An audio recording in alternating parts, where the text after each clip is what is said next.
Assalamualaikum warahmatullahi wabarakatuh. Perkenalkan, saya Fauza Cahya Paradisa dengan NIM 140142143 dengan nomor presensi 36 dari rombel F. Saya akan menyampaikan laporan praktikum mengenai listrik dan magnet, khususnya elektromagnetik sederhana. Video ini dibuat untuk memenuhi tugas mata kuliah Laboratorium IPA SD yang diampu oleh Dr. Barokah Isdaryanti, SPD MPD. Praktikum ini dilakukan dengan tujuan untuk membuat magnet dengan cara mengalirkan arus listrik. Nah, apa yang dimaksud dengan arus listrik? Arus listrik merupakan muatan listrik yang bergerak dari tempat yang berpotensial tinggi ke tempat berpotensial rendah, melewati suatu penghantar listrik. Arus listrik terdiri dari dua jenis, yaitu arus listrik searah atau direct current, dan arus listrik bolak-balik atau alternative current. Arus listrik DC merupakan arus listrik yang mengalir secara terus-menerus ke satu arah. Sedangkan arus listrik AC merupakan arus listrik yang mengalir bolak-balik. Selanjutnya, apa yang dimaksud dengan magnet? Magnet dapat diartikan sebagai suatu benda yang memiliki gejala dan sifat yang dapat mempengaruhi bahan-bahan tertentu yang berada di sekitarnya. Setiap magnet memiliki dua kutub, yaitu utara dan selatan. Benda-benda yang dapat ditarik dan tidak dapat ditarik oleh magnet diklasifikasikan menjadi tiga bagian, yaitu ferromagnetik, paramagnetik, dan diamagnetik.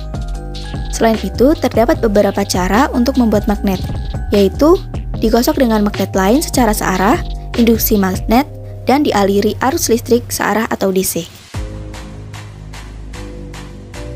Alat dan bahan yang digunakan dalam praktikum ini adalah baterai, kawat tembaga, paku, isi stapler, dan selotip.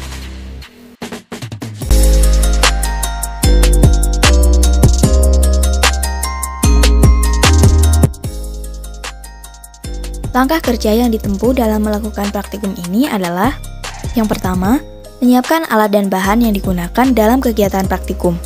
Yang kedua, melilitkan kawat tembaga ke paku searah tanpa tumpang tindih sebanyak 15 kali. Yang ketiga, menghubungkan kedua ujung kawat tembaga dengan baterai dan direkatkan dengan selotip untuk menghindari panas. Yang keempat, mendekatkan paku pada isi stapler. Yang kelima, melakukan langkah kedua, 3, dan 4 dengan mengubah lilitan menjadi 20 kali dan 25 kali. 6. Mencatat hasil yang diperoleh. Dan yang ketujuh, jika isi stapler tertarik dengan paku lilitan tersebut, maka eksperimen pembuatan elektromagnet ini berhasil. Untuk lebih jelasnya dapat diperhatikan video berikut.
Berdasarkan praktikum yang telah dilakukan, maka diperoleh hasil sebagai berikut.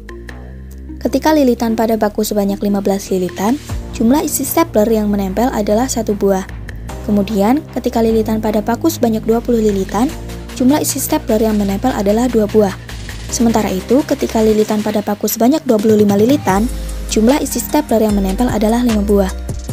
Ketiga, eksperimen pembuatan elektromagnet berhasil, karena isi stapler tertarik dengan paku lilitan. Berdasarkan hasil percobaan tersebut, maka dapat disimpulkan bahwa eksperimen pembuatan magnet dengan mengalirkan arus listrik berhasil. Paku yang dililiti oleh sebuah kumparan setelah dihubungkan dengan baterai, kemudian didekatkan dengan isi stapler. Ternyata isi stapler akan menempel pada paku tersebut. Magnet yang dibuat dengan menggunakan arus listrik dinamakan dengan elektromagnet, di mana semakin banyak lilitan, maka sifat magnet pada paku semakin kuat, sehingga semakin banyak pula isi stapler yang akan menempel. Demikian laporan praktikum yang dapat saya sampaikan. Apabila terdapat kekurangan dan kesalahan, saya mohon maaf. Terima kasih. Wassalamualaikum warahmatullahi wabarakatuh.